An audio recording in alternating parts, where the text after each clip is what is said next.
हरे भरे बाग में टुनी चिड़िया और एक तोता रहा करते थे। दोनों अच्छे दोस्त थे।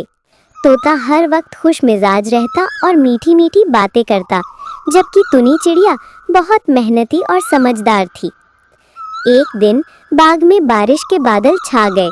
टुनी चिड़िया ने फौरन अपने घोंसले की मरम्मत शुरू कर दी ताकि बारिश का पानी अंदर न आए। उसने तिनके, पत्ते और घास इकट्ठी करके घोंसले को मजबूत बना लिया। उधर तोता दरख्त की शाख पर बैठा गुनगुनाता रहा और बोला, चिड़िया बहन, तुम क्यों इतनी मेहनत कर रही हो?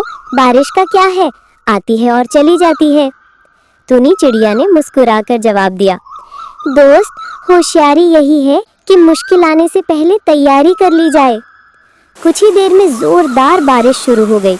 बारिश इतनी तेज थी कि दरख्त की शाखें भीग गईं और तोता बार बार इधर उधर छिपने लगा, लेकिन क्योंकि उसने पहले से कोई तैयारी नहीं की थी, वो भीगकर कांपने लगा। जबकि टुनी चिड़िया अपने मजबूत घोंसले में आराम से बैठी रही। बारिश खत्म होने के बाद तोता शर्मिंदा होकर बोला, दोस्त, आज मुझे तुम्हारी बात समझ में आ गई। वाकई समझदारी ये है कि वक्त पर मेहनत कर ली जाए। टुनी चिड़िया ने हंसकर कहा, कोई बात नहीं तोते भाई, हर बात से एक सबक मिलता है। वक्त से पहले तैयारी और मेहनत हमेशा फायदा देती है और गफलत नुकसान का सबब बनती है।